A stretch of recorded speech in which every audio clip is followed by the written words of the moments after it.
Climate change through the lens of different social and developmental theories. The first approach we will discuss is the strength-based approach.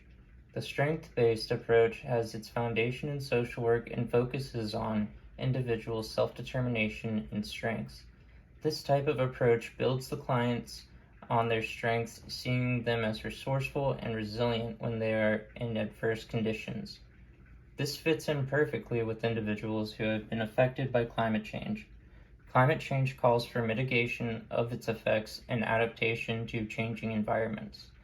These individuals have already shown great amounts of adaptation and resiliency in many cases.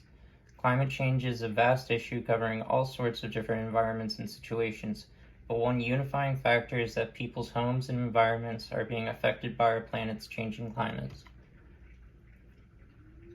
The strengths-based perspective would call for acknowledgement of the great adversity brought about by extreme weather or other effects of climate change.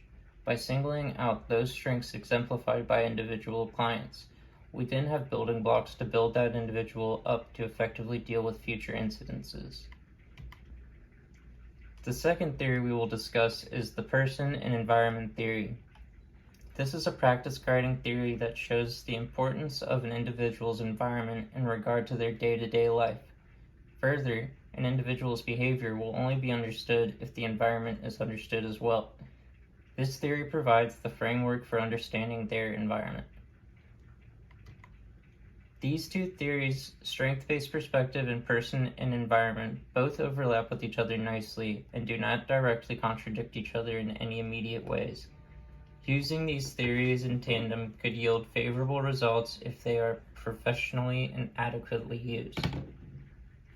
Many individuals that have been affected by climate change have repeatedly been affected over time, and the problems are only getting worse.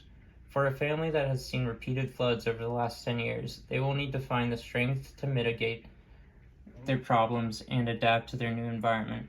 Using the strength-based perspective with the person and environment is the perfect solution for identifying an individual's immense strength that was required to live through those floods and building upon it to adapt to the new environment that has been presented over the last 10 years. These two theories are not the only ones that fit with climate change issues, but they do seem well form-fitted to the issue right off the jump. Thank you. Here are the resources.